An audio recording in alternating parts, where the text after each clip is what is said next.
So TLDR on the name. I used to play competitive fighting games, Street Fighter, Marvel vs. Capcom.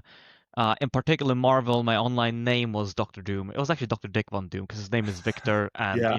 being a little kid, whatever. And I would show up at tournaments, and I have this brilliant memory that I just love. I go to my first tournament in London, actually, at the Trocadero, and there's a guy I've been playing with online for at that point months. His name was Chrome Alchemist, and I walk up to this guy's giant, sort of 6'2", jacked dude, and I reach my hand out and I say, "Hey, my name is AJ," and he goes, "My name is Chrome Alchemist." And it struck me that, of course, he only knows me as Dr. Dick Von Doom. I must tell him that I am Dr. Doom, otherwise we're never gonna have this shared experience that we've had for months. That's now sort of the beginning of it. I would show up every week on Tuesdays. I was Dr. Doom, he was Chrome Alchemist, and I just kept that name. Initially, sort of like a Family Guy joke, like, fuck it. Let me Why just not? call Why not? myself Yeah. Dr. Doom in every meeting, on every podcast, on every presentation. And then just like a Family Guy joke, you do it long enough where it just gets more and more funny, and at some point people take you It serious. And sticks, now, man. Like it made you ex- stand out. Like I noticed your name. I always thought that's really cool. Someone like because on LinkedIn that's where we met or where I reached out. And I just remember Doctor Doom. Like what a figure. Like what happened? Like what's going on? And it's so cool to hear the backstory. there's one more guy out there who isn't the official Marvel Doctor Doom, who's some economist calls himself Doctor Doom, who at some point we're gonna have to duke it out in the arena because obviously Oh I yeah. need to be the only one like Highlander, but we'll get there. Okay. So anyway, how did you get to VR? What was your journey into now working at like a really prominent VR kind of business that is I think doing really future facing stuff? And I don't want to spoil it. You're going to talk about it, but what has been your journey to getting into where you are now? Yeah, so I'm gonna try and summarize it really quickly here. So I moved to San Francisco to do my master's. I was just really into tech companies and tech startups. It was sort of the beginning of it, 2011, 2012. This idea of like you can just like design your own fate and build stuff that people might use was super enticing. Got to San Francisco, moved into a co-living space with initially 7 people, then 14, then 22, and then ended up at 55 people in one big building. And in that building, I met my co-founder Six, who was sort of tinkering with early VR stuff at the time. And I remember vividly being at a co-working space called Upload VR, which is now a publication for VR news, but at the time was both a publication and a co-working space. And I put a Vive on, and I tried a game by Servios, who are one of the OG VR game studios, called Raw Data. And Raw Data was sort of like a first-person tower defense game, multiplayer.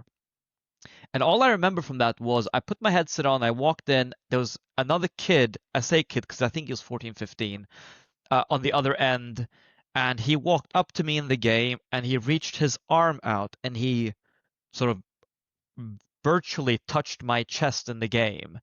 And I just remember vividly this feeling of like, oh God, he did touch me. Like there's sort of a ghost feeling of my brain is unable to differentiate between the physical hand touching my chest, which didn't happen, and this virtual hand about to touch my chest, which indeed did happen. And we just talked about this earlier. I'm a massive gamer, been like a gamer my whole life. My immediate thought at the time was, holy fuck, if I had been introduced to World of Warcraft at the scale and depth that it had back then when I joined World of Warcraft at launch, today in a VR headset with this level of immersiveness, that would be super cool. Yeah, That would, mind blown. yes. And so I think we were delusional about how long that would take, but that was the impetus for the deep passion that we have for it. And this belief that this is the ultimate immersive kind of entertainment and computing platform for games in particular. That's what I care about, but all kinds of immersive entertainment. And I just really want to be involved with it. It's like everyone who's played like any MMORPG, but I think games at large, have always imagined, what if this was a VR world? What if I could just like run through Elwyn Forest and like cast the fireballs and just be there, but not through a screen, but be there actually in person? And like I've always had that thought, and it's so cool how like even though you may like if someone touches you the way they did in the game, visually you note that and your brain kind of fools itself. So it is like the next level of like immersion. Like at some point we have to get there. And I think it's inevitable that we do. Like that there are so many movies out there. Like what was the Steven Spielberg one, Ready Player One? Like that just shows like maybe in 50 years like we're going to have like these crazy virtual environments. Like I don't know what happens, but like already all the stuff that's happened with the Oculus and all the VR improvements that are happening year on year, like it's only a matter of time until we find like that use case and the tech catches up to the hardware, or actually the other way around, the hardware catches up to the tech that we have, that I think it's going to explode for sure. Yeah, I think people underestimate how much of your perception is audiovisual. Great visuals with audio is like some 80% of your experience, even if you don't have the haptics, the feeling, and the taste. So our brains are pretty easy to fool, and that's in the current state of the art with what I would call fairly limited graphics with fairly limited FOV, so you can sort of still see the edge of your periphery, which in the real world you really can't. So I'm really hopeful for where this is going. The other thing I would say is, I mean, I grew up on the on Nintendo 8-bit and then the Super Nintendo when I was a kid, and I vividly remember going from the Atari or the NES, Nintendo Entertainment System, to the SNES, and that graphical jump was like really meaningful. And then from the SNES to the N64, and that was like a wow, we're going in a different dimension. This was so cool, and it just kept going until we got to sort of like I would say PS4 and PCs today. And I think what we're finding is that we're not getting that much more immersion by just throwing more pixels onto the screen. Like, okay, we go from 4K to 8K, great, but it's still fundamentally the same visual experience. Yeah. And we've seen this also with the whole like RTX world of, oh my God, we've been working on RTX on and RTX off for years, and it's not really driving any type of differentiated experiences. So I think the next step in immersion, in this, how we experience immersion in particular, is not going to be throw more compute onto a flat screen and make it look more visually realistic. And we've already seen examples of this today that aren't doing well, but rather fundamentally change what that experience looks like and feels like to us.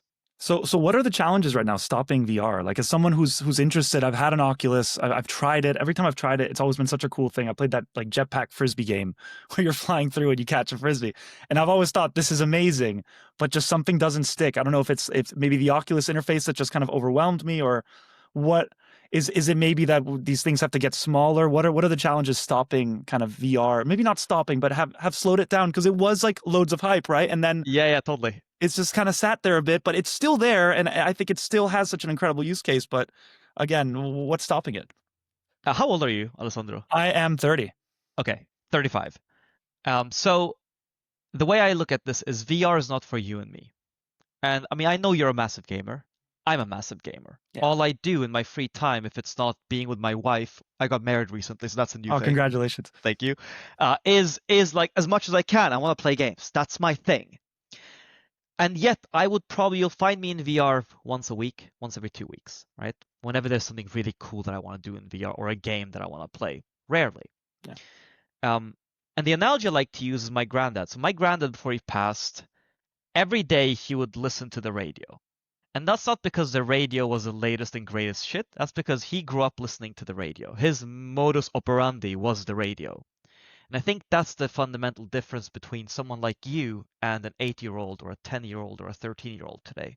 If you were to look today at who is the retained sticky user in VR that's exhibiting the kind of behavior you and me exhibit in the games that we love, Hmm. but in VR, they're all young kids who haven't found their primary platform yet. Many of them don't own a PC. Half of them don't own phones yet, at least according to our data.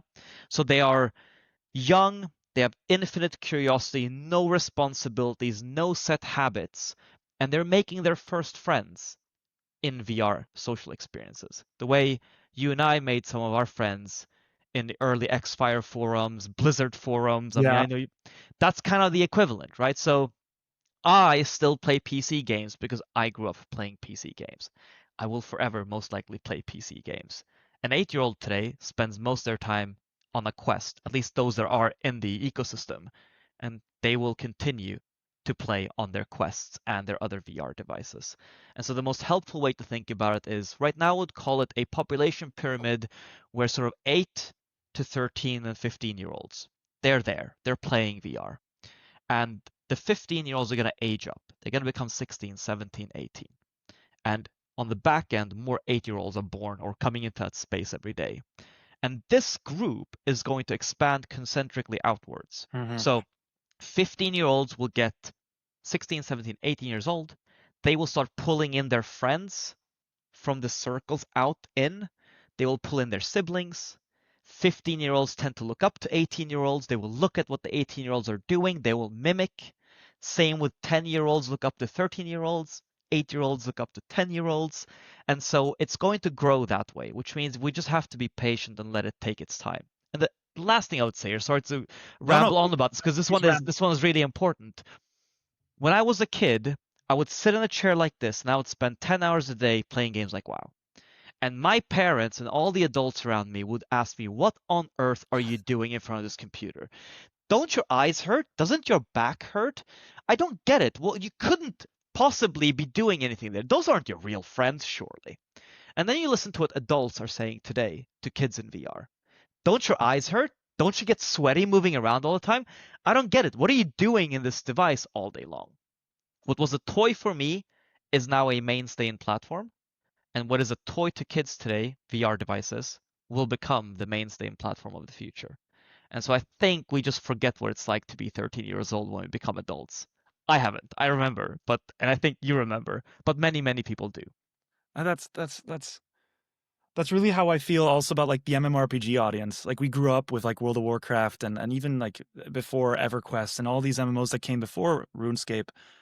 We're all part of this kind of generation of players that just experience the online world explode and getting these online societies and connecting with people in ways that I like my parents the same. Like they would be like, "What the hell are you doing 9 hours a day playing? What was it like the little man that runs?" Because I had a gnome and he'd just be running the whole time Yes, right. around like I don't know, maybe he had like an orc and just running through the barrens. Um, We so it don't is like the orcs. We are alliance only. yeah, yeah, I'm Alliance as well. But although whenever we played WoW Classic, I have to say I did create an orc warrior. Yeah. Some of my friends were playing Horde, and it was fun also to play the other way. Um, so I never heard the generational argument, but I think that makes a lot of sense. Like that kids are just going to get into it, and then they kind of control the trends, right? Like we're now at that age where we're getting out of the trends now. Like we're starting to become the old heads, and that now like the younger people, the teens, and kind of the young adults from 20s and onwards, they're kind of defining what is cool, what is kind of fun to play. Is there anything to be said about kind of the development of VR? Like, because it must be, in my mind, as someone coming in naively, it must be much harder than developing just a normal game because you have to consider all the different aspects of how you pick up a tool, where it gets dropped, um, every perspective that you look at a certain kind of object. If you can turn your head and tilt and look upside down, like you have to program how it looks there, how it revolves. Is it more complex, the actual development of VR games? It kind of cuts both ways. So in order to compete in the non-VR world today as a game developer, the expectations are just sky high. You need to have player progression, you need to have social, you need to have multiplayer, you need to have lots of content. It needs to be well designed, all of the above. Yeah. VR isn't quite like that yet. VR is still sort of pretty nascent. There's a lot of flexibility to be creative. There's a lot of untested and unproven methods of interaction and locomotion. So I think that sword cuts both ways. The one thing in VR that is kind of difficult today is that you're working on pretty limited hardware. So do I have my Quest here? I do. This is running a Snapdragon XR2 Qualcomm chipset, which is Okay. what's in your phone. And one of the key differences between VR and non-VR is in VR you have two eyes. And so you're actually rendering the game twice, one for the left eye and one for the right eye. So what might run really well rendered once will run poorly rendered twice because you're rendering both eyes. And these devices by default can connect to the PC, but the experience itself is standalone. So if I was to connect this to my PC, I could use my 4090 in my PC, but that's Yeah. a small subset of players. So TLDR, you have very little compute to work with, which means anything that's like physics-based has to be quite limited. The worlds are much smaller, the texture resolution is much lower. In many cases, whenever you do push the hardware really far, your in-headset experience degrades in terms of FPS. Meta and other platforms are pretty good at having some sort of a quality bar that you have to pass when you publish your app, but you're working within a really tight, confined hardware space. So that's of course going to get better as the hardware gets better. So that's one of the challenges. The other challenge is that the market is just really small. I think right now I would estimate that we have 10 million monthly active devices in the whole world. Yeah. That's tiny. Um, We have about a million, 1.2 million monthly active camera users. So 1 in 9 headsets-ish uses Live, which is an insane number if you were to say if we No, were it's like one in 9 devices on mobile, we would be in the hundreds of millions. yeah. But that's not the case in VR. So you're kind of dealing with that too. Of even in the most successful case, let's say Gorilla Tag, you're making $100 million in revenue over 3 years, not billions of dollars in revenue like you might in Flat World. So it's not for everyone. It's particularly well suited for smaller teams that want to experiment. And unsurprisingly, some of the more successful developers tend to be young developers who are aging up from Roblox and Minecraft, who are, like we were saying, infinite curiosity, lots of time, kind of naturally intuitive with these things. They don't have a bunch of patterns that we have fallen into, like keyboard and mouse. So there was some interesting focus groups that I saw recently. They took teens and preteens and put them in front of PCs, and a lot of them don't know how to use a keyboard and mouse. And that's Wow. also changing. There's like a You weird thin generation of people that are familiar with these things the way you and I are. I put my hand on a keyboard and it's like my right pocket. This is my tool, of course, yeah. Can And type that's not the well and case for kids. So it's just a lot of really interesting things happening there. But I would say get into it if you care about the medium, if you're willing to spend a lot of time in the headset, if you're not ultimately looking to generate, tens to hundreds of millions of dollars overnight, but you believe in the future potential of it and you want to build strong IP today that has the potential to grow as the market grows. so has it been the case that I'm trying to draw an analogy, I don't know if it's correct, but when the App Store came out for kind of mobile for games, you had very simplistic kind of use cases. Like you first said, like a lot of games nowadays need a progression system, they need social chat, they need just certain requisites to make it compete with the larger AAA games that command the market. But with VR, it sounded like it's a bit more kind of use case centric. Like you have a frisbee game, you have maybe a jetpack game, you have the time game where like you can like dodge like people coming at you and like the movement matters based on how you move in time. I've explained that poorly, but is that kind of a safe analogy to how like mobile games started, like that it's a new medium and rather than people just fleshing it out totally, they're just trying to stick to very focused kind of games and use cases that I don't want to say the word safer because it sounds like they're not taking risks, but it is a new medium. It is something that's very new to audiences. Is that the case? Yeah, I would say it's just lower scope, right? Smaller teams, smaller budgets, new interaction methods. So that's certainly the case. I like the mobile analogy because I got the iPhone 3GS, which was when, or the iPhone 3S, which was when the App Store launched. And I remember the very first app that blew my mind was the beer drinking app, Hi, beer. iBeer. There you go. Good. And exactly. And that I think started showing people what a high resolution, high refresh rate screen on a phone could potentially unlock. And the thing that I always tell people is that if I had my brain that I have today, back when I got the iPhone 3S, I don't think I would have been able to predict that I will be able to play Fortnite on this phone. I do all my banking on this phone. In Sweden, I pay my taxes on this phone. My gym membership is on this phone. I mean, I do everything. I got infinite songs on this phone. I have everything on my phone today. And so I would agree with you that we're as early as the App Store in the early days, insofar that the apps are pretty limited. But what I'm really curious about is what are the unknown unknowns that will happen naturally as this platform develops? What is the equivalent of I can now do my taxes on my phone and play Fortnite that was impossible to predict when the 3S came out, that is abundantly obvious today in retrospect? And I mean, the use cases are massive. Like you should. I remember there were thoughts when we hit COVID, where like we can get into like VR work, where like people can see each other, and we can maintain that level of kind of communication by having like a virtual office space. And there were thoughts of kind of changing the way we call each other. And I've always thought, and I wanted to get into this afterwards, but like GTA style, like you take any game and just be like, can we put VR in it? I know for a fact that I've had players in old school RuneScape try to get VR into old school. They've tried it. Like they just basically put the game in front of their eyes and they play. So is it also part of that? Like it's just so expansive that it's just a fertile field for growing new ideas, and it just takes time for that stuff to kind of lodge in.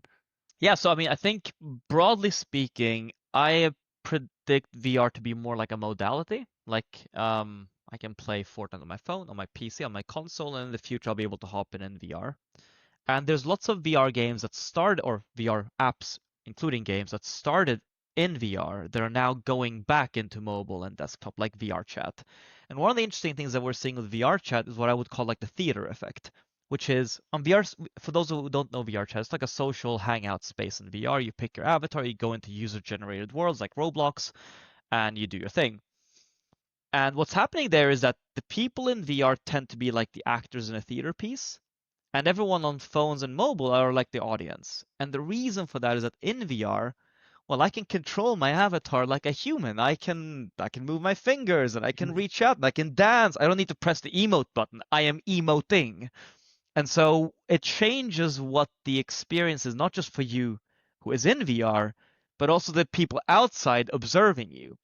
And so I think that also kind of poses a bit of a challenge because how do you balance a game like Fortnite when you can play it on a phone and a console and a PC, and then now you can also play it in VR? They've already done it a little bit, and there's already been friction here. So controller mouse assist for games like Call of Duty and Fortnite is a Uh-huh. huge topic right now because it's there so that people on console don't have a terrible experience playing against people like me on a PC and mouse who've been playing FPS games their whole lives. Exactly.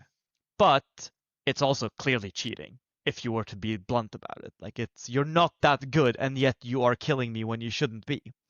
And so there's always friction when these modalities meet to make the experience for both pleasant but still make it also have integrity, especially competitive games. Competitive integrity is really important.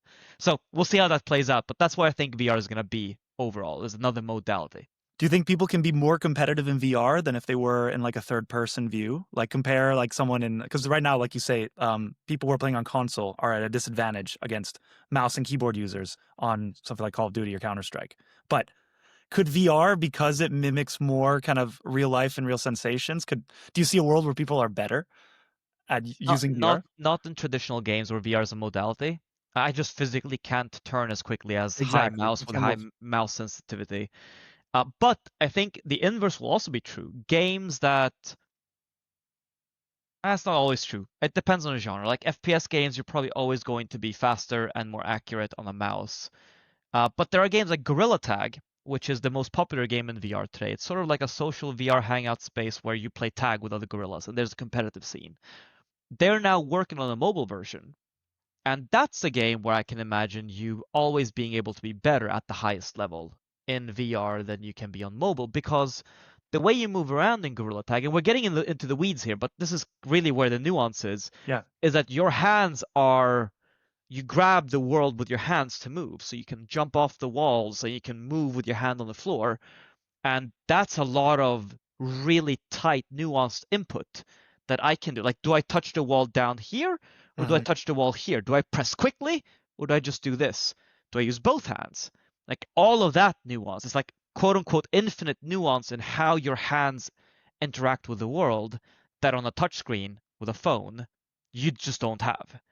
And so I think that's kind of the point there is there will be games and genres where you just have a lot more agency over how you move in the world or play the game in VR than you would otherwise because you're in a three-dimensional space. Yeah, it's just much more dimensional. It goes back also, it makes it also harder to build a proper kind of game. If you focus on VR, you need to focus on all those nuances, all those movements.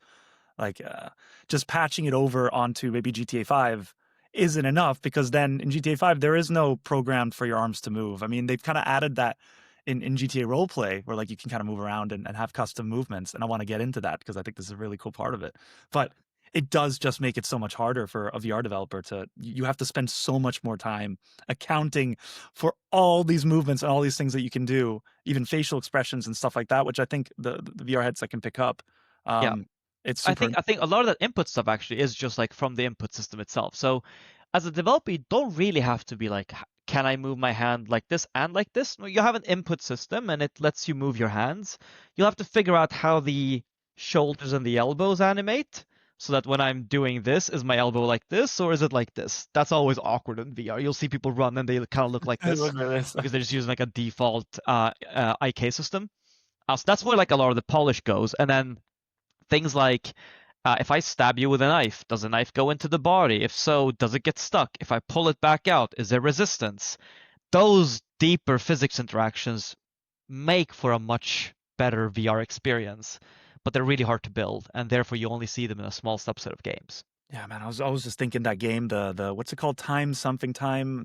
It was one of the early VR games, but like where like people are, or not even just time. It's another one where like people are using the weapons and they're like throwing knives in the air and then kind of Super stabbing hot. someone. So, exactly, and then they're recatching the knife and then throwing it like Yeah. with pinpoint precision. And I'm always astounded at like that level that people are able to get to, and that's kind of what VR can afford. Like you cannot do that in any other game medium than in VR. And actually, if you look at like the more competitive VR games, they're physically quite demanding, especially games like Gorilla Tag. Oh I yeah. mean, you're sweating. I mean, if you were to play Gorilla Tag now, if you've never played it before and you're in for 5, 10 minutes, you're gonna be drenched in sweat. Wait, so That tell me what is Gorilla Tag, just because I haven't played it, and for the audience. Gorilla Tag, reject humanity, become monkey. That is their tagline. That is indeed what it is. You jump in, you become a gorilla. You are a gorilla. Your hands are really big. You only have an upper torso and a head and two arms. You don't have any legs. You move by taking your arms and propelling yourself forward with your hands like a gorilla. And it's like a physics playground in a jungle. You start in a treehouse, and once you leave the treehouse, you automatically connect to a server with other gorillas. And the default game mode is infection, where you gotta chase gorillas and tag them. So that's the game, right? Like it's really, really simple. Yeah. But of course, in order to move quickly, you have to move quickly. And I mean, I'm already getting sweaty. I'm 35 years old. This is different than when you're 18 or 15 or 13. And indeed, that's also one of the things to take it back to the initial point. Teens tend to just be more active. As adults, we rarely take up new sports or new hobbies that involve movement. But as a 13-year-old, you might be trying soccer and football and baseball, and that's just like part of being a kid. When you're out, before we had the internet, we would meet at the playground and we would throw balls around and we chase each other and be on the swings. We don't do that as much anymore, but the playground has just become Gorilla Tag and these other games. I got We've it. just replaced the playground. My mind just went to a place where, like, if we were to consider like VR, like players can now, let's say you're training for football, like you want to be on the pitch, you're maybe practicing as a striker, like the simulations that you could put together where you feel like you're on the field and you're seeing like the winger cut in and then you're seeing like the defender drop back, like you can put yourself in a situation that you would only typically get in a practice or a game, but now it's like virtual. And then the best part of a VR is that you just start to give every use case can be expanded and you can Yeah. put yourself in that situation. And that's where I get really excited. Um, are there are there any other kind of use cases that really kind of stand out to you with VR that just kind of tell you this is the future, this is what we're going to? Yeah, so you touched on a really interesting point there, which is, do people learn better if they are more immersed? And there's been some early research to show that that is true, which is why also in some enterprise businesses we'll seeing training and simulations being a growing area for VR. So let's say you're doing HVAC, HVAC training for your engineers. Mm-hmm. How do you put the cable in the hole without electrocuting yourself? You can do that with a manual. You read that book, you scroll past figure 6, take the green thing and put it in the red thing. Or you put a headset on and your instructor is right there saying, here's the box, open it and take the cable out and put it in there. And then when you go to the actual work in the real world, you will have done those motions almost like physically. I mean, you have done them physically, just with a slightly lower resolution world in front of your eyes in the virtual world. So I think that stuff is really interesting and it's just going to grow. And to your point with sports earlier, there's tons of that already. There's a company called Resil. They do football, like British, European football, soccer, simulations and training. They sell to football teams. There's a company called Crush AR. They do golf simulations. So if you have a club, it can track the club and you can practice your swing. There's a company called Golf Plus, which is also another golf consumer app. There is stuff for hockey, there's stuff for American football to practice your throw, to practice plays. All of that stuff is already there, is only getting better. I'm super bullish about that in general. Um, what else is there that's really interesting? Fitness is quite cool. Fitness is basically sort of like, I would imagine, like your Zumba replacement. I wouldn't call it a gym replacement yet because you don't have any resistance, so you can't do resistance training, but you can very much work up a sweat. And one of the beauties of doing it in VR is that it's just more fun. So you can enjoy yourself while you're doing cardio. I have to push back though, because don't you sweat into the headset? You do. You do And totally. It's not that comfortable yet. Uh, yeah. it's a surprisingly retained use case though. So the top fitness apps in VR right now generate millions of dollars in subscription revenue a year. Wow. They have tens of thousands of active subscribed users, and those users have shown serious fitness benefits. It's from an exercise perspective about as effective as playing tennis. Rhythm games are. I call them rhythm games, but they are often fitness games disguised as rhythm games. Of course, of course. That makes so much sense. It's almost like that already shows that there are early adopters that are enjoying it, that are spending their money, and that means that as soon as the hardware kind of catches up and we go from like really large machine to like thin glasses that just go on your head that just immerse you, that we could somehow fit everything into just like the stems of the glasses, then at that point it's going to be a worldwide sensation. Like you're working out at home rather than just sitting there in front of a TV, pop your glasses on, and now you're doing an interactive game that's getting you to move, that's comfortable, that's easy. That gets me really excited to just think about how much this hardware can potentially slim down, and then use cases like fitness can just become universal, like not even just segment of the market, like everyone can access this stuff and everyone can use it. Yeah, I think one form factor that is not too far away that I think is good enough for most experience is ski goggles. Ski Mm, goggles are really comfortable. You can wear them hours on end while you're skiing. You're hot when you're skiing, but true. they have good airflow, they have a bit of foam padding, so you kind of absorb some of the sweat. They're fully enclosed, so there's no light leak, and you can have really wide FOV once we get really good at bending our lenses. So I don't think we're that far away. Of course, you can always get better. I mean, the dream is contact lens like, or maybe even beyond that. But we've got time. I'm 35 years old. I got another 40 years in me. Let's go. How do we get to that point, man? Because like you showed me the Oculus, it's a big piece of machinery. How do you slim that stuff down? Like, are we talking? I don't want to sound naive, but is there like quantum computing? Is there like some kind of like next gen AI that syncs up to the cloud that brings everything into your glass? Like, how do we get to the point? Because I've seen like the first Oculus, and gradually it's gotten slicker and more powerful. How do we get this size down? Like, how do we get it to be more comfortable? Yeah, so there's a couple elements there. There's like battery and power. Of course. That's some size. There's lenses and lens design, lens manufacturing. That's really difficult. And then there's compute. I think maybe cooling I would add to that.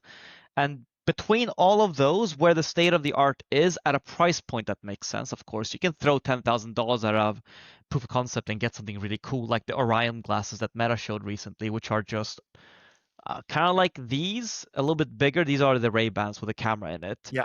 but with a display and sort of pretty decent 6-DoF controls. 6-DoF, for the people who aren't familiar, is 6 degrees of freedom. So that's both positional freedom and rotational freedom. And that's what is 3D effectively. So God. you can move into the space. And those are all going to get better over time. You did mention something about streaming something down to the headset. And I think that is actually going to be a really big unlock, which is once we're able to, with some what people would call edge compute, something nearby you, streaming the required hardware processing power, the graphical processing power, to the headset, so that the headset doesn't need to do all of the most of the processing, hopefully none of the processing on the device itself. It's really just like a display, and all of the power is coming from the nether space near you. And then you can reduce the size and weight, battery requirements quite significantly, improve battery. I mean, this thing has terrible battery life, to be quite honest. Like, play for 2 hours and it's dead. Yeah. With a live camera, it's another 30 minutes off. It's not great. So we got a long way to go. But I think that's where it's heading.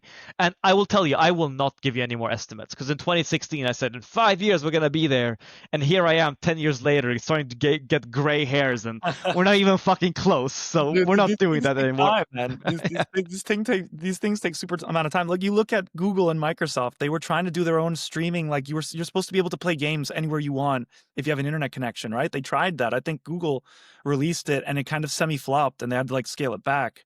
So I think there are all these great ideas. It just takes time for the hardware to catch up and for everything to just get a little bit faster. But I think once it hits, it really does, and it's just hard to pinpoint when.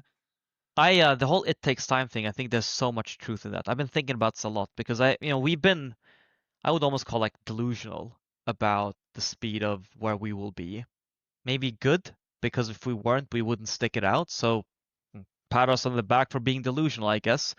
But I keep thinking about Roblox. I mean, Roblox, I believe they were founded in 2006. It's 20 years ago nearly.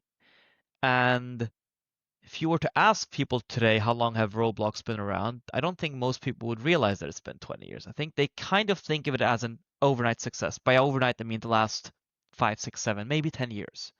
COVID. Yeah. And that's not the case. And I think I kind of looked at the user numbers over time. They did have decent growth in the early days, but it didn't really explode until the last 7, 8 years. And I think it's because they have a similar, at a smaller scale, but similar problem to what we have in VR, which is when they started building Roblox, there wasn't really a massive community of kids on devices to play the games that were there in the first place. And so it took about 10 years for that demographic to appear at a massive enough scale for Roblox to become the company they are today. And if they had realized that, maybe they did, maybe they didn't, but I think they just went for it because they're like, we believe in this and we like this and we're going to do it. They may have not been where they are today. So again, this might be the delusional side of me. I believe we are that same type of company. I think we've now done it for 9 years, nearly 10. I think if we were to talk again in 10 years, and I hope we do, I think what you will find is that you will have seen a company that's grown with the industry, similar to how Roblox grew with its community, with its industry. And when VR reaches VR, MR, AR, they're kind of one and the same for us as Right. a camera company. When we start getting into the hundreds of millions of devices active a month, we will have a very different conversation, and it will be pretty obvious in retrospect. So talk to me then about Live then. We briefly discussed it offline. What does Live do? And for the audience, it's LIV. It's is it an acronym? And what is exactly this company that you've been kind of dishing it out for 9 years Yes, sir. and work is that? So Live is a camera technology company. We build cameras that you put inside of your apps, primarily games, so that both you, the developer, and your players can record and stream themselves with their friends, family, and fans. So the best way to explain it is in the real world, I have a phone. I did this with you earlier. I'm going to do it now for the sake of the podcast. And if I want, I can just take my phone out and start recording a little video, which I'm going to do now. Hello, hello. I'm recording a little video with Alessandro. We're doing a little podcast. And when I'm done, I'm just going to press the red button here. I have my video and I can send it to you. That's fundamentally what we've built. VR is just a virtual reality. It's implicit in the name. In the real reality, I can do it on my iPhone. In the virtual reality, I do it with my Live phone, with my Live tablet. And it is indeed what it is. You pull out your Live tablet. It looks like an iPad that you hold like this with either handle. And then you can record videos, take pictures. The cool thing about Live is that it's a virtual camera. And the nature of virtual cameras is that they're not limited by physics. So I can't take my phone and throw it into the sky and have it fly around and follow me, but indeed I can with the Live camera. Yeah. And many, many of the other things that you could now imagine when you think of the untethered reality of virtual. It's like you're like climbing a wall, or like you're on top of a mountain. You're just like, I'm gonna pop this right here, and I'm just gonna stay there. I'm gonna Exactly. fly back here. I'm gonna resummon it with a snap of my fingers. It's back here. I can repress it. I saw a few of your videos. It's really cool, and it's just kind of mind-boggling that you're designing something that virtually feels physical, but in itself just breaks all the laws of physics. You can do whatever you want with it. Of course, you have the buttons and kind of the ways to set the camera up, but I just think that's such a cool concept. That the product in itself is a tool within a virtual world that then breaks these boundaries. Yeah, we think it was like 80% familiar, 20% novel. I think that's Okay. like a good mix. Yeah. It's too novel, it's too much. We want people to have a sense of, oh, I know what this is, obviously. And then the other realization that we've had is because of the demographic, which is skews really young, like young males, I would say, um, people think of it less like a camera utility and more like a toy. So it's their camera toy. They take out their camera toy to record a fun little skit with their friends, as opposed to I'm a professional videographer and I'm going to film a thing that's really serious. So we lean into that thing quite heavily. And one of the really interesting questions to ask yourself is, once phones came out with cameras, a lot of use cases opened up that were not really possible before. So I would say the social media revolution started because we started having cameras in our phones. Mm-hmm. Place like companies like Snapchat are suddenly possible because everyone's carrying a phone in their pocket. And I think it's pretty obvious that we're spending more and more time in virtual worlds in general. and that will be true for VR as well, but in general, virtual worlds. And so there will be a time where when you're in your favorite virtual app, you will be able to talk to your friends and share content with your friends, including things like streaming, the same way you can in the real world. And so one thing I tell the team all the time is if we didn't need to build a camera, we wouldn't build a camera. We would be building the all the other cool stuff you can do with a camera. But for the last 9 years, there just wasn't a camera. And we wanted to build the cool stuff that you can do with a camera. So we had to build the camera so that we can do all the other cool stuff. And Got that's just taken a fucking long time. You need that foundation. What was the hardest part about building a camera? Like for the audience, like obviously you want to get to all the cool stuff, and I want to ask you about that. But what, like, just starting with, what does it mean to even build a camera and like a virtual reality? The problem, the goalpost has shifted so much over the years. So in 2016, there was 20, 30 games when we started that were public. So tiny market. Everyone was on PC VR, so they needed a robust PC. The way we did it early was mixed reality capture. So you would use a physical camera with a green screen to capture your physical body composited into the game.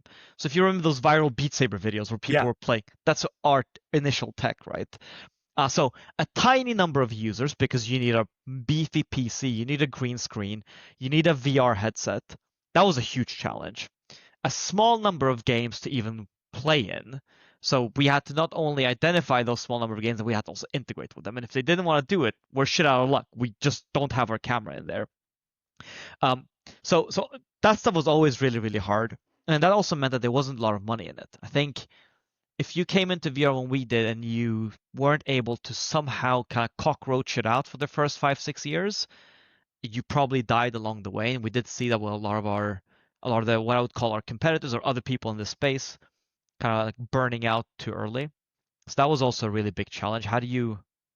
What does that formula look like? Money versus expenditures versus how fast can you move? Can you dial speed up by bringing in more people, but then the market isn't there, and then you've sped up for yeah. whom or for what? So we've made a whole bunch of mistakes here, by the way. Oh my God, I could write a book about all the mistakes we've made, but somehow we're still here. And maybe in the future there will be like the black book of mistakes that inevitably happened. So what was it that you learned? Like, I talk a lot about kind of MVPs, especially in product as a product manager, and having a minimum viable product, which is like the minimum features that you want to test with your target market to make sure that you're providing a value prop to the customers that ideally will pay you. Like, how many MVPs did you go through to stay alive? Because obviously, in order to stay alive, you need to kind of keep, obviously, investors like tuned in. You need to show that you are delivering value in the product that you're creating, that you have a timeline, but they're also flexible, that if the industry does change, which it has, um, you have to be, like you say, flexible and nimble, and you have to kind of slug it out over the tough times. Were there different, you mentioned the green screen and like having the camera, maybe that was your first MVP. When did you get to the point where you're here now with this like virtual kind of kind of little machine that you can Yeah, press buttons and make a yeah, camera? yeah. Let's see. How do I best share this? So actually, super zoomed out. Our approach has always been we're really firm in the macro, we're really flexible in the micro. So by that I mean the macro is we believe VR is going to be a thing. And therefore there will be people like me who play a fuck ton of games. Yeah. And people like me who will want to stream and record videos and share it either with their community or their friends. So we believe in that, and therefore our macro strategy is when that is true, there's going to be a big audience like us, and we're building solutions for them. Flexible in the micro means that looks different every year. Sometimes that has looked different every year. So the very first thing we did was mixed reality capture with a live app on Steam. It's still available on Steam. It's a PC app, helps you set up and calibrate your world, and then you can record yourself with a physical camera. And that went gangbusters viral because we integrated with a game called Beat Saber, and people started making those viral Beat Saber videos. And so that gave us a really big bump in the beginning. There's a lot of like, oh my God, this could be the next type of content that really sort of stands out in the crowd. And then along the way, we launched a whole bunch of stuff. I mean, everything from stream utilities. So while you're streaming, you can see your chat in the headset, your alerts, your notifications. I think of that as like your Iron Man HUD. You Yeah. put the headset on, and then you have all the information you need when you need it. Then we launched our first version of virtual cameras in 2018. So now on PC, you could control your virtual cameras with these kind of telekinetic powers. So I can control my camera, put it over there, move it really far away, change the FOV. I could pick my avatar. So while I'm playing Beat Saber or any other game, I could be Son Goku, or I could be Super Mario, or I could be whatever the hell I want to be while controlling those cameras. And that was, I would say, like the bulk of our use for the longest time. And along the way, we experimented with a whole bunch of stuff. We've done everything from real-time interactivity in streams so that viewers can impact what happens in the game when you're playing VR. We've experimented with allowing viewers to join you in the headset, even though they might be on Twitch or YouTube. So they are chatting away on their PCs or phones or tablets, and you're playing with them in VR. They're sitting on your shoulders. You're throwing them away. They're flying in your face and being annoying. All that kind of stuff we've played with. We've played with mobile solutions, so you can do mixed reality capture using a phone that connects a Quest with a phone, does background removal using machine learning, so you can do mixed reality capture on a phone. And really, all of those, minus maybe the mixed reality solution for the phone, because that was just fundamentally not a good solution, were all great. But they all suffered from the problem that VR is just tiny. It doesn't matter if we do this great. It doesn't matter if people are willing to pay for their avatars. It doesn't matter if people are willing to pay money on stream to impact the Beat Saber game. None of that matters because there's like 8,000 users that we Yeah, have. the market's small. Tiny. And so that's been the name of the game. We've just continuously improved our tech, built more stuff, built better solutions, partnered with companies like Meta, uh, done anything we can to stay alive. And then the Quest 2 came out. And when the Quest 2 came out, we finally started seeing millions of people flock in. And in particular, we started seeing people that exhibit deep retention and deep passion for the industry in terms of player Yeah. characteristics. And so that's where the big growth has come. And we launched this camera in December 2024, so 6 months ago. I just posted a 6-month review actually on LinkedIn if people are I interested. watched that one. Yeah, no, it was really cool. I was just seeing all the different kind of trailers and people playing and the use cases, and Yeah, I was mind-boggling.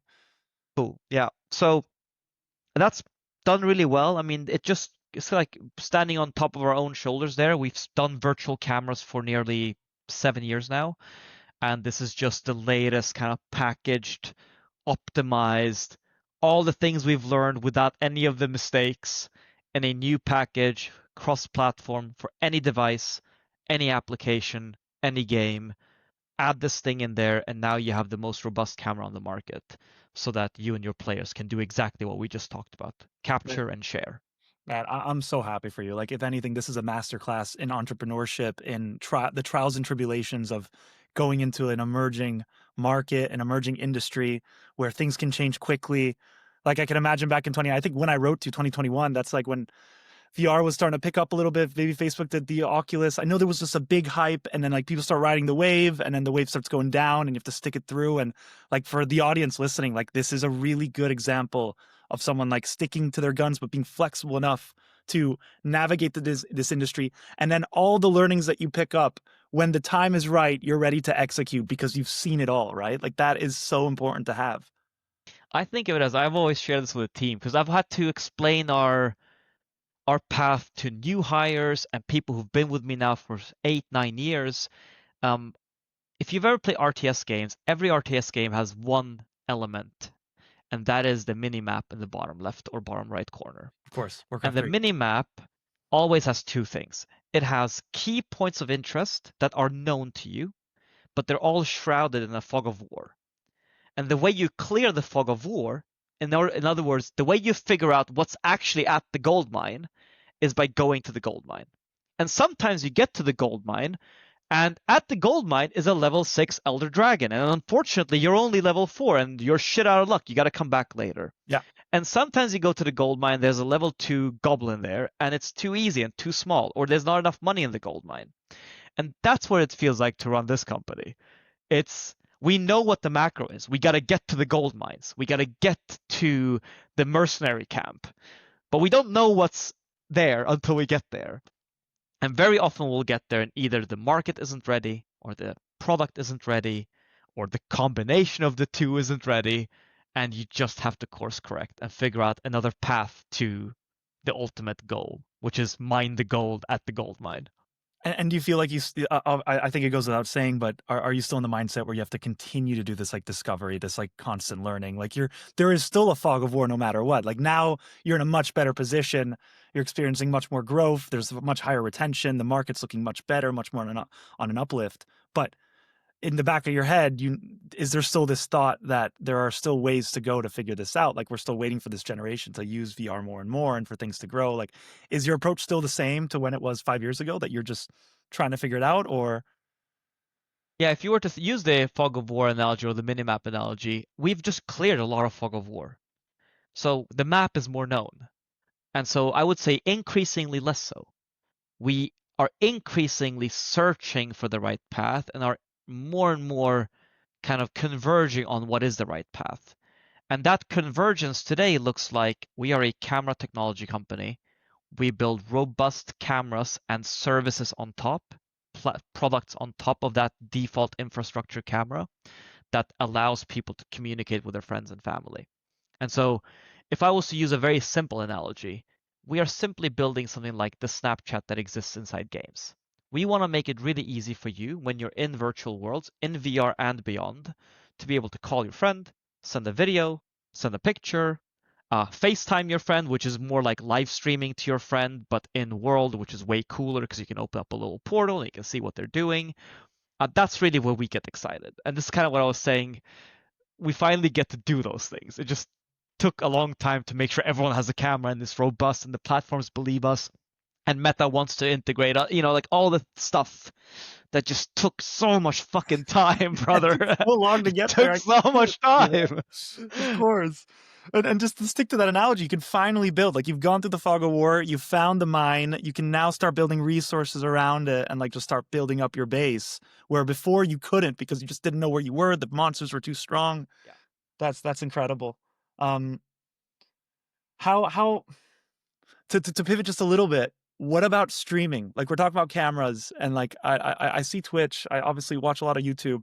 Where are you seeing kind of like streaming use cases work the most in VR? Yeah, so streaming is really hard in VR. And it's hard for a couple of reasons. There's like the tooling and technology side. We're making it easier. Our streaming solution for the in-game tablet comes out soon, so it's not available yet. But once it is, in the next 2 or 3 months, you'll be able to just press Go Stream from the tablet directly in VR, and you'll go directly to TikTok or YouTube or Twitch. So it's really simple once it's out there. But streaming is also difficult in VR because the games are just not that robust and not that deep. So, I like to watch a League stream or a Overwatch stream or a COD stream because there's a lot of players, there's a lot of competitive or skill expression, or there's a lot of content that you can really dig into. VR isn't quite like that. The other thing that we're finding with VR is that people are younger. I Mhm. watch Twitch every day, that's sort of my radio, but I'm also 35 years old and Twitch does skew older. So younger people tend to watch streams on TikTok and maybe YouTube, but mostly TikTok. People like me watch streams on Twitch. In fact, there's been so many companies trying to compete with Twitch, and this is a bit of a side note, but please, if you're listening, do not try and build a live streaming site to compete with Twitch. People completely get this wrong. They think that if we just build Twitch with lower latency or with interactivity or with more ways for people to make money, we're gonna beat Twitch. And it's like, no, you don't understand. The reason Twitch wins is because when I open up my Brave browser, or maybe you have Firefox, what Yeah. I do is I press Control T and I press TW and it just opens up Twitch. And that's like, it's like a bone marrow instinct. I'm Yeah. not thinking anymore. And you're not beating that with marginally better features. It No. needs to be fundamentally a different experience, which will not happen in the flat world. That might happen in VR when a stream is a fundamentally different experience. But in 2D video, Twitch has won, YouTube has won, TikTok has won when it comes to the different verticals. I would say Twitch for live gaming video, YouTube for long form video in general, and TikTok for short form video. That's it. Don't do it, please. You're wasting your time. It's like it's waiting for like the next paradigm shift. Like now these companies have consolidated, they've taken up the market. You can have like other competitors that like maybe like you get like Kick streaming, which is like for the streamers that end up breaking loads of terms of service and then they're there, Exactly. right? So that's their unique selling point and that works for them because you need to accommodate these streamers of huge audiences. But beyond that, it's very hard to compete. But VR is like, again, fresh ground. Like anything, I don't know how people are going to watch streaming on VR. Like it can't be a web page. Like the web page is made for a 2D screen for a browser that people access it through. So I think that's a really good point. And it kind Well, of excites me because I just don't really know what's in store. Like what's gonna happen, man. we can reason our way there. So here's how I would reason about it. Why do I watch Grubby, my favorite Warcraft 3 streamer? I watch Grubby because I like Grubby, and I really what I'm saying when I'm watching Grubby and interacting in a stream is I want some form of intimacy with Grubby. Not in like the erotic sense, but like I want to be closer to my favorite streamer. And therefore I might write something. Or I went to his meetup in TwitchCon in Amsterdam a couple of years ago and shook his hand and was like, dude, I'm a huge fan. Right? That's what I want. That's what interactivity and attention looks like in the flat world. Okay, so if that is what I want as a viewer, as a fan, how might I get intimacy in a differentiated way in VR? And the simplest way to explain that to people who don't watch Grubby is if you're a fan of PewDiePie or Mr. Beast, and you could stand right next to Mr. Beast while he's doing his video, that's really fucking cool. Yeah. That's like if you Snoop Dogg is singing and you're a fan of Snoop Dogg and you could stand right next to Snoop Dogg, that's a differentiated experience. And I think that's what VR allows you to do. It's the feeling for your brain to actually believe that it's somewhere with someone and it believing it. That's what immersion really means for us. It's when I when I'm in a social VR game, my brain, even though you're a monkey and I'm a monkey, I'm with my friend in a jungle. And when I take the headset off, I'm back in my living room as my human flesh body. Yeah. Uh, that's the magical part, and that's where streaming is going to be really cool, and video consumption is going to be really cool too. It'll also shift a little bit. It'll be a different experience altogether. That's so cool to think about. The idea that if like I watch a lot of Asmongold, if I want to go see like if the future of streaming, I can't right now when Asmongold streams, you have the people who are paying like the Prime sub or whatever that can write specific questions, and you'll be talking to me like, oh, you said this, that. Oh yeah, totally. And he's answering specific questions from a certain tier of paying user, and that's their way of interacting, right? But VR can change that. Well, all of a sudden, you could be standing next to this guy. You could be interacting with him. You can give him a high five. You could see him. I almost want to parlay to World of Warcraft Classic, where whenever there'd be a big streamer coming in and running around, everyone would follow. Like you'd see all of Totally. Stormwind just following Asmon as like he's going around and like creating the drama. And you had like I remember what was it that what was that guild he put together in WoW Classic that was really funny? Olympus, Special Olympus. And, and it was just like you could see like everyone would stand around and like it was that's what I think people are looking for. And if you can take kind of like the stream itself and then virtualize that accessibility to the person itself more than just me watching a 2D screen and writing text, but actually being there. Maybe is that even possible? Can you even scale that? Does it become just like a big crowd? Key question. So let's talk about that a little bit. How do you scale attention? So here's the problem. Yeah. You're Asmongold or Grubby or whoever, and you are awake for 18 hours a day, of which if you're hardcore, you're streaming 9 hours a day, 10 hours a day. Yeah. That's extreme.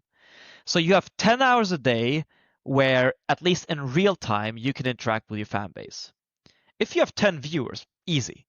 Everyone on average can get an hour of your time if you were to sort of average it out, and no problem. But if you have 1 million viewers or 100,000 viewers or 10,000 viewers, suddenly you are running out of time. You're running out of attention real estate.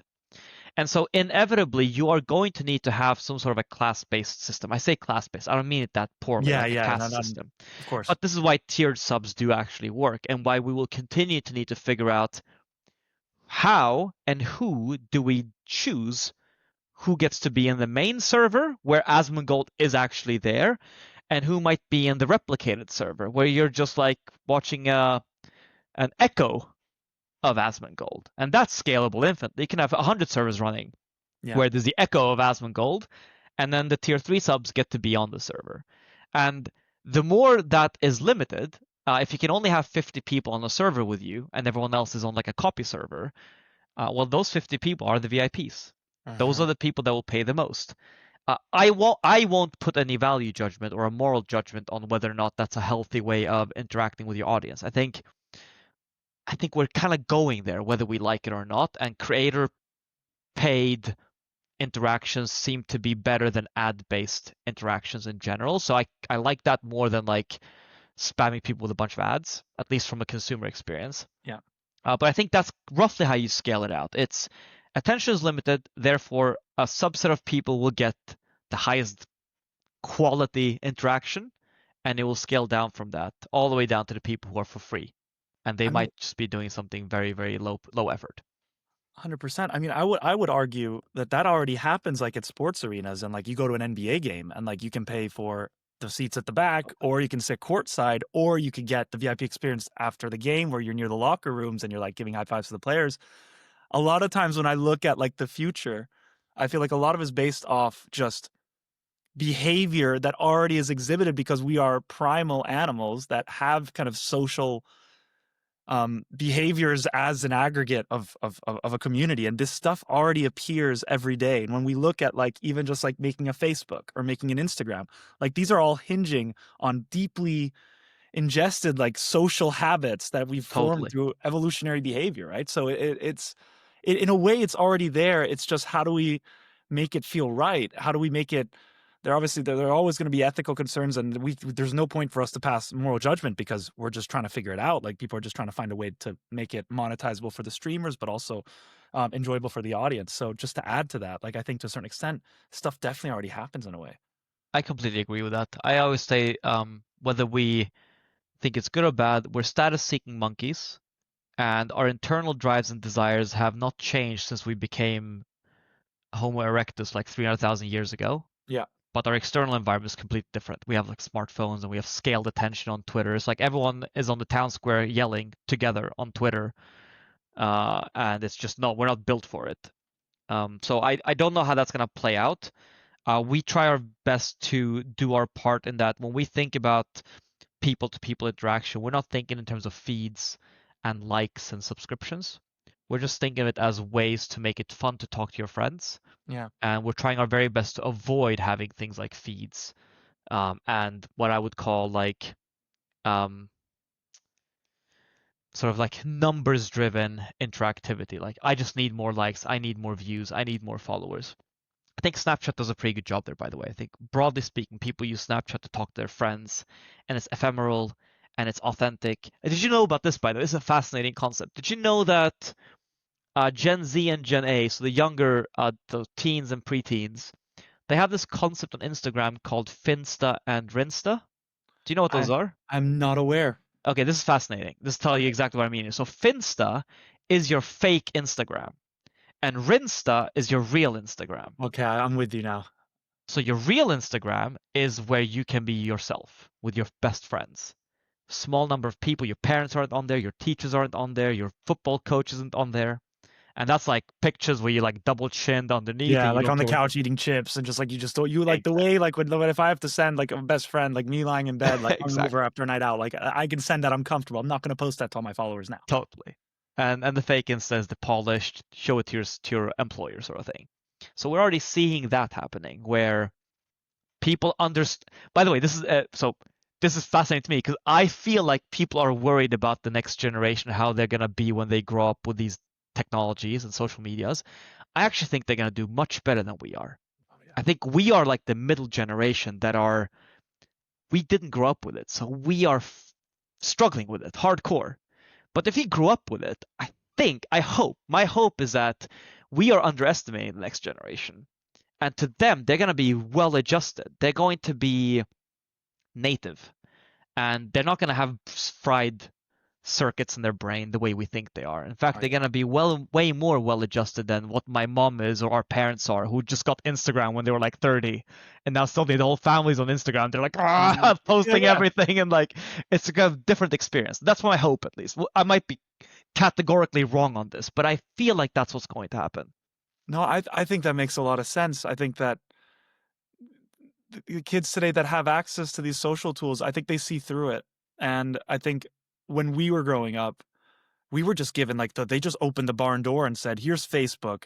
Everyone's going to be able to see all your shit, all your likes, everything that you follow, everything that you've posted, every photo that you're tagged in." It was all under like this kind of capitalist like data sharing protocol of just being able to sell to advertisers profiles of marketable people.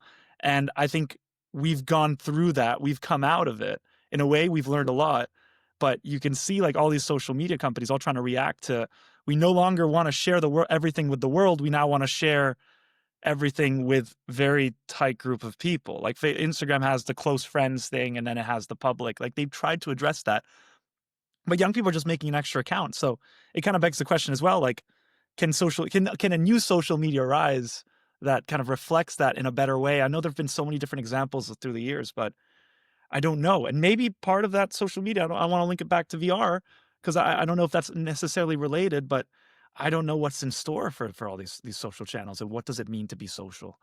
Like, I agree with your hunch. I think the young generation is going to be much better equipped with this stuff, simply because they've seen it, man. They've seen, like, they've heard the stories. They've seen how people just burn out on socials. All these celebrities that just like just drive themselves into a hole because their whole life is broadcasted, and that's not healthy. That's not human. Like, I don't want to go on a ramble, but to lean back on your previous point, our brains, like, I think 10,000 years ago, we were living in like the savannah, in small like huts and villages, like with very tight social circles. Our brains have not changed that much in 10,000 years. There's no way that evolution has taken course in that amount of time that can change us that way. We still have brains of people that grew up in tight-knit communities. Like, everything around us is just overwhelming us and making people very unhappy. And I think they see that.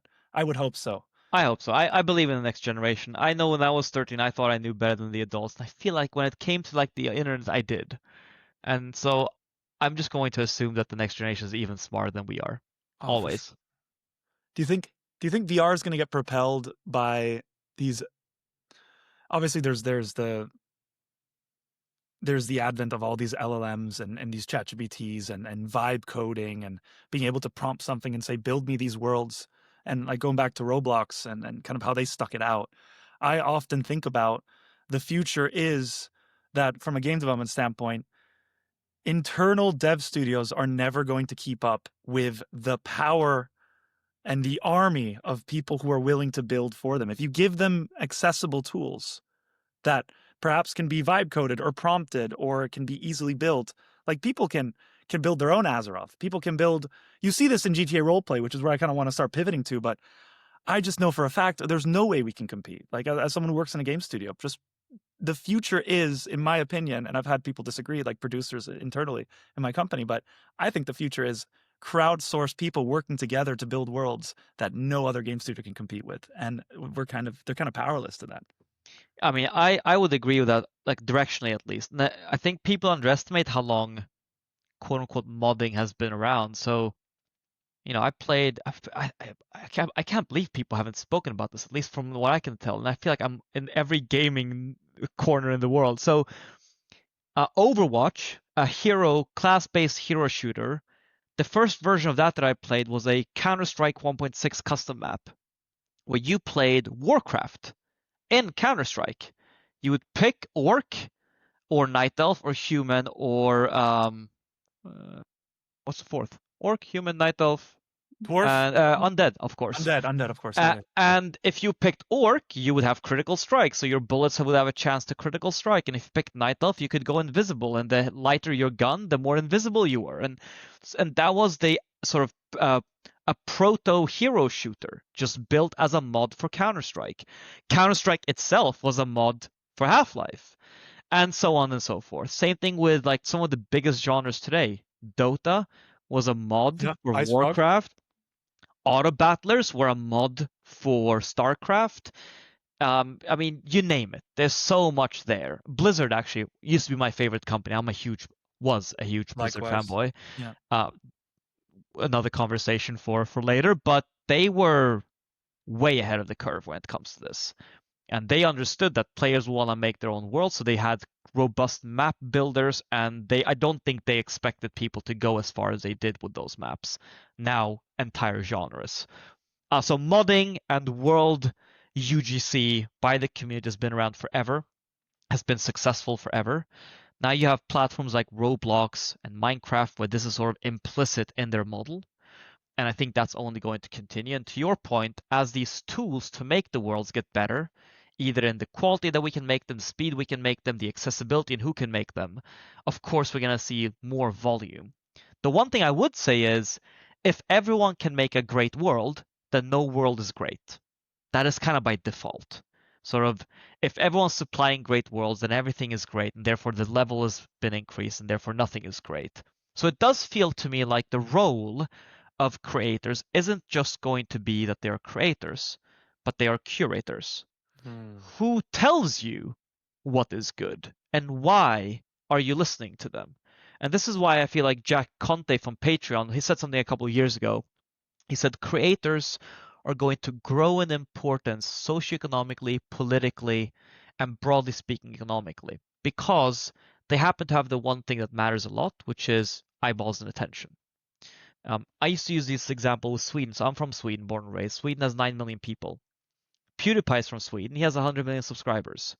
If PewDiePie was a country and Sweden held a vote and PewDiePie held a vote, the question is where would more people show up to vote? And that would be in PewDiePie's country. And I would also say that if you look at like young people, more of them pay attention to what PewDiePie is saying and thinking and his moral compass than what the government in Sweden is saying or thinking or what their moral compass is. So Yeah. I actually practically think they have more influence than we give them credit to, or maybe than we gave them credit to. It does feel like people are catching up to this.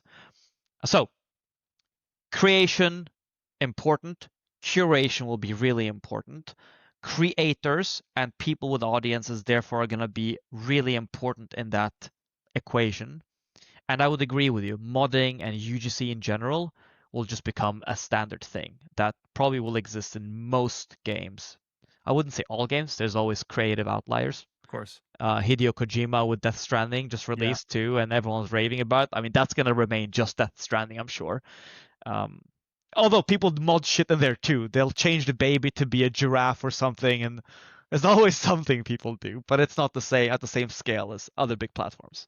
So is the new social hierarchy or is the future of social hierarchy um people who have influence and can attract attention? Like, is that how you rise up in the world? Like, if I don't want to put my doomsday hat, but if we're heading towards a world of universal basic income, where if we were to just make the prediction that a lot of jobs will get automated, people will be kind of working a little bit less or being a lot more efficient at their jobs and have more free time, and there will be much more on their devices, or at least, they could be virtually on their computer or they could be on their headset.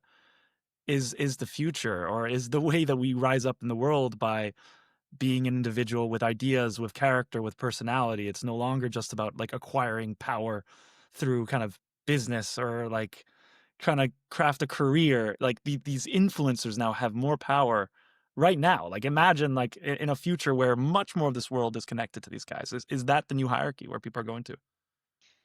It depends on what time scale you're looking at. So I kind of think like if I go really, I've been reading a lot of sci-fi recently, and if anyone wants a book recommendation, you should read the Culture series by Ian M. Banks. He's a Scottish author who passed in 2013. He's got the best sci-fi books out there. You should read the first book, Consider Phlebas. Message me afterwards and tell me you didn't think that that was a cool version of the future. I'll put But it does seem like this, like the Industrial Revolution came, and we offloaded our physical capabilities to machines. What we used to do with our hands and a hammer is now done by a machine, so we don't need muscles as much anymore, Yeah. broadly speaking. And now LLMs and AI are coming and we're offloading our mental capacities to machines. So we're going to need to think about how to do something less, and we can just offload that thinking to a machine. And if you were to take that all the way into the future, and this is where the culture series gets really interesting, what is humans' role in a world where the machine can do everything better? And you can kind of go either way, really optimistic and utopian and dystopian. Chances the reality is somewhere in between. But I like the optimistic version of it. I think we're going to be okay. And partly because I think we're going to do some sort of a merge where my hope is that because there is biology involved, you get like a 1 + 1 = 3 outcome where something about biological circuits and the interplay between biology and technology means that you can just get better results than just pure hardware.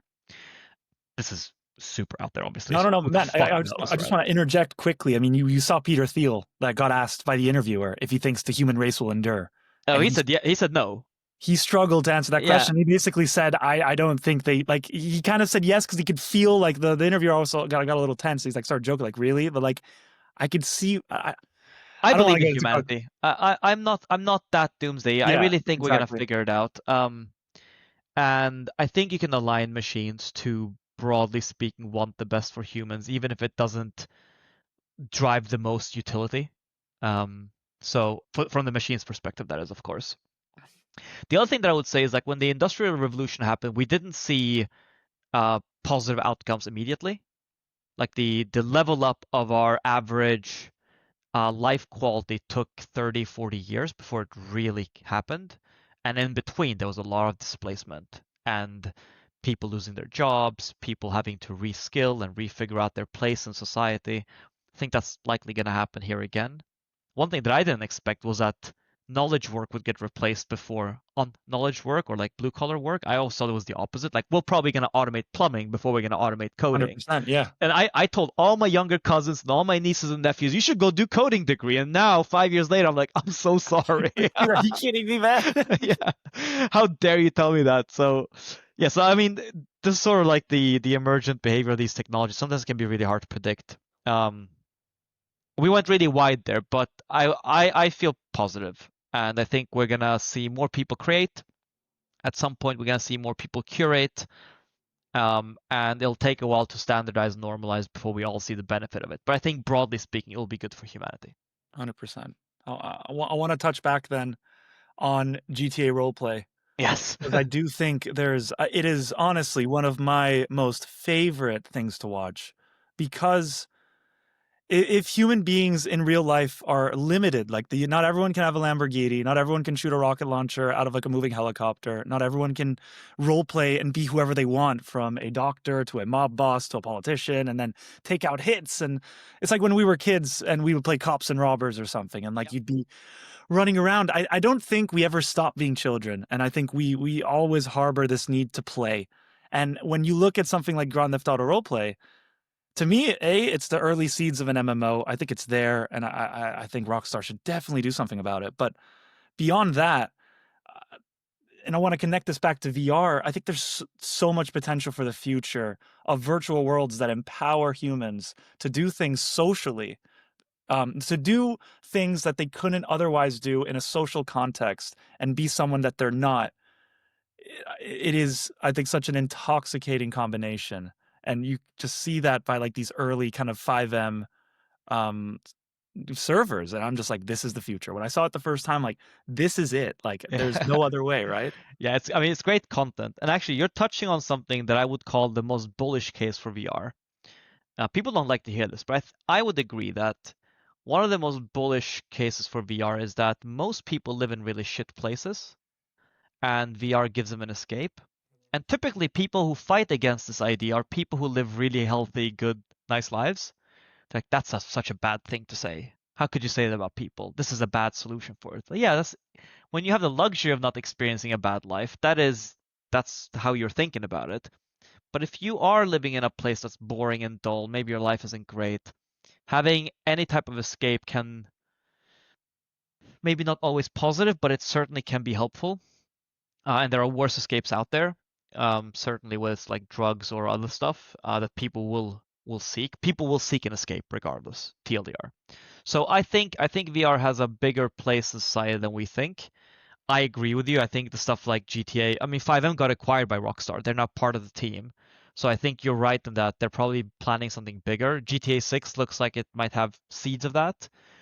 So we'll see what they do with it. It would be very cool to start as like a kid in GTA and level up to become like a teen and then an adult and then an elderly and run a shop and Because what is an MMO but a reflection of almost life in a way? I think that's what makes it so appealing and interesting, like those social dynamics, leveling up in the world and comparing yourself to others, yeah. specializing in a certain crafting so then you're needed and people come to you. I think the best MMOs mirror that, and again, because we're just monkeys, right? Like just running around, and we want to recreate those social structures. I have this memory that you'll appreciate. that I think makes VR's case so obvious.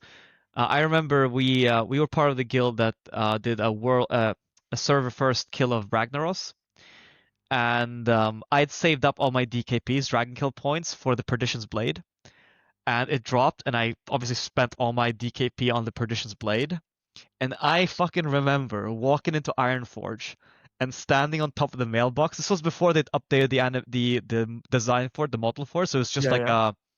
a red like diffusion effect. It wasn't like a real dagger. And I was just standing on top of the Ironforge. I just remember feeling this. I'm just the coolest. Right? I'm the man right now, you know?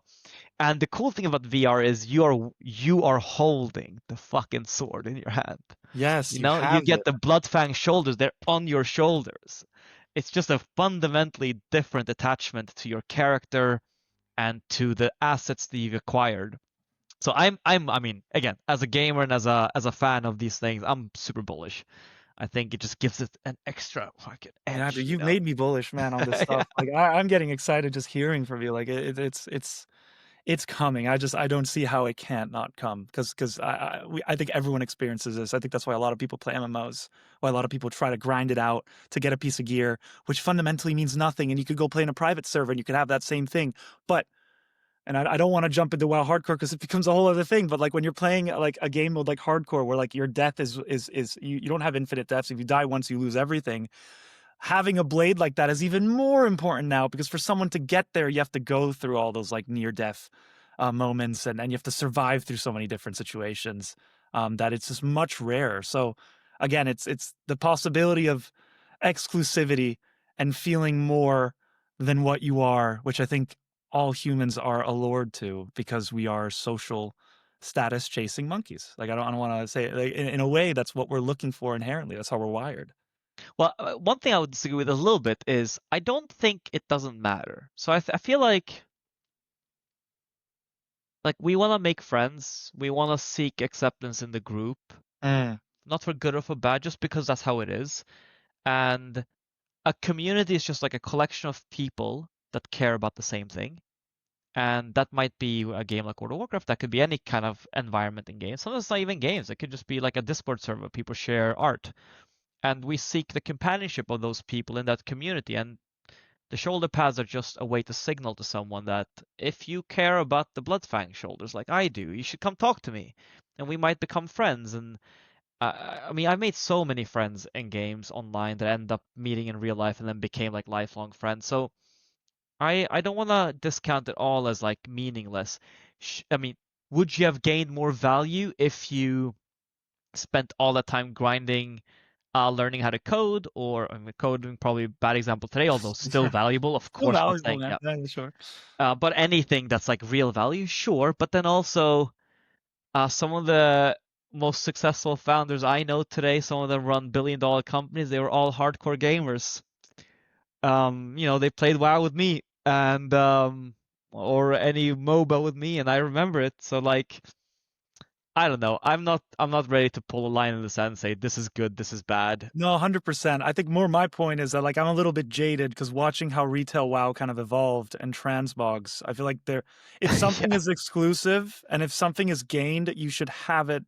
Like it shouldn't be something that you can replace. It shouldn't be something that disappears. Like you've earned this. This is why I love WoW Hardcore so much because only a number of people on the server can possibly have the Partitions Blade. yeah. And not everyone has it because now the meta's become so easy that everyone can get one. That's where like I think to make a game realistic and meaningful, there has to be an element of real life and scarcity and difficulty and risk. And the moment games lose that, I think that's where you get that kind of ubiquitousness where like it just doesn't matter as much and it's just a sword. And I just think I'm just a very big advocate for hardcore and again also GTA roleplay because these games like if you get kicked out of a GTA or roleplay server, it's hard to get back in. Yeah. Like you don't want to ruin your reputation. If you get shot and killed, you gotta wait. You gotta start over. You gotta rebuild your resource. Like there has to be something on the line, as there is in real life, for it to feel real and for it to feel valuable. So that's kind of where I'm coming from. But I completely I see where you're coming from. There's the Escape from Tarkos developer said this quite well. Um, Like this new generation of players seem to have less patience for these kind of things. Like the stuff that you and I care about might not resonate when you're a 15-year-old and you're used to everything kind of appearing much quicker. So that grind that you have in OSRS or WoW might just not work. But there's the Escape from Tarkov developer said the following. They said there's been a lot of extraction shooters after Escape from Tarkov, and none of them has stuck around the way Escape from Tarkov have. And a marathon is a great example of it recently, Yeah. um, where people had a whole bunch of problems with it during the beta. And one of the points they made was with Escape from Tarkov, there is built-in friction. Like this game will rub you like sandpaper, and it's hard. There's so much overwhelming information. There's like infinite items in your inventory. There's no hand holding. There's very little stuff to make it accessible and easy. And it's not that despite that, Escape from Tarkov is successful. It's partly because of that. It's that there's real consequence and meaning in every action. It takes time to figure shit out. It's not just Expertise given to development. you. Yeah. Expertise development. When you start the game, you have no fucking idea what's going on. And you are going to feel that way for the first couple of days, maybe even the first week or two. And then one day it clicks. And that feeling, any gamer has felt that. I mean, I just felt that in League. I started trying League again after 8 years. First day or two, it's like, oh my god, what am I doing in this game? This is so different. And then you wake up one day and you hop back in, and it's like, oh, I get it I now. get it. You get it and hear this feeling, and now you're in the game. And that's magic. That's where the magic happens. Man, I completely agree. And it is a parallel to, I think, what humans experience in real life. Let's say you play guitar years on years, you're trying to figure it out. You don't understand the pentatonic scale. And then one day, and I'm a guitarist, so I can speak to this. One day you sit down and you start realizing the first shape, and then the second, and then the third. And then all of a sudden, like it clicks, dude. And that's the expertise development. And then all of a sudden, that thing really means something to you because you went through the trials and tribulations to figure it out. It's all the same shit, in my opinion. Like you need to, a good game has to give you that dopamine surge, which is like inherent to your survival as a human, like to your, like biologically. I fully agree, but I really wanted to stress that expertise part because that is the magic of a great game. Rather than having everything handheld for you, like retail WoW just has become a theme park. Yeah. RS3, to a certain extent, theme park. Like, I do want to ask one more thing, which Yeah. is what advice do you have for people trying to break into VR? Maybe like even me 5 years ago, when I wrote to you, I was trying to break into VR. I was fascinated by it. I remember I found you on LinkedIn. I was like, I got to write to this guy. I gotta figure out how do I get a job like in VR. But going back to the initial point, like, what do you suggest for young people coming out in such a weird world? And it doesn't have to be gaming specific, but it could be. But what advice do you have for people trying to break in? I've been helping a few folks, whether it's family members or others with this, and I feel like it's actually quite simple. And it really just boils down to showing genuine interest, which will lead to the kind of insights you need to convince someone that you should be working at this company.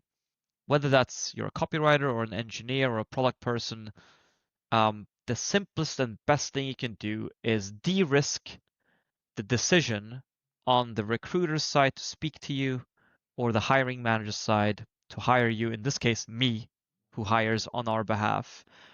And the way you do that is you just lead with things that you think are bad and you would improve.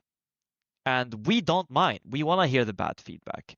If you were applying to live and you applied as a copywriter, you would email me and say, hey, Doom, even if we don't have a job open, I mean, that's the beauty of it. You can email me. You can just do things, as people say on Twitter. Trust me, you message me on LinkedIn and I responded. People will respond. We're not that important. You can just email us and you can say, hey, I noticed that on your website, it's not abundantly clear that you have two SDKs, of which one is for PC VR and one is for Quest. Here is why I think it's bad, and here's how I would improve it. Take a look at this mockup. Done. I'm speaking to you immediately. If you're an engineer, hey, I took a look at your SDK. It's publicly available. Anyone can download it. And I noticed that when I imported into Unreal, there is no setup guide. There's no setup wizard. So here's a schematic for the flow, not even the setup wizard, just the flow of a setup wizard that I could build. Done. We're speaking. And chances are we're going to be having a really good conversation. And just copy paste that behavior across any function. Product manager, just because I think that's an area that's really vague and actually quite hard to break into. Like, people don't hire product managers out of college. But what is a product manager? It's someone who can communicate between users, engineers, and product leaders in the org to make sure that things are structured and move along a timeline so that we can reach the product goals that we have. So you might have some interesting insights into the product as a user. Hey Doom, I downloaded the Live app on Steam, and I just think it's really hard to do the calibration because the calibration button is hidden in the camera panel under the settings panel, which doesn't make sense. I agree. I know it doesn't make sense, but that's how you would do it. And then it's so much easier than trying to lean on a great email that is written a certain way, or your CV, which we don't give a shit about, to be Yeah, honest, and certainly no substance. one else should. Substance, yeah, just help me, help me, help you. I want to give you the job if you're great at helping me do the company stuff really well. So A, don't wait for a job to be open, just email the person. They will respond usually. And two, find a way to be helpful. De-risk it for us. And then it doesn't matter how old you are, where you came from, what school you went to, what god you subscribe to. If anything, Ideas, it doesn't matter how nerdy you are. If you're nerdy like me, let's talk. Like, well, hell yeah. dude. I love how this resonates even 5 years later. AJ, thank you so much for coming on the pod. It's been an absolute pleasure talking to you, and I've had such a blast.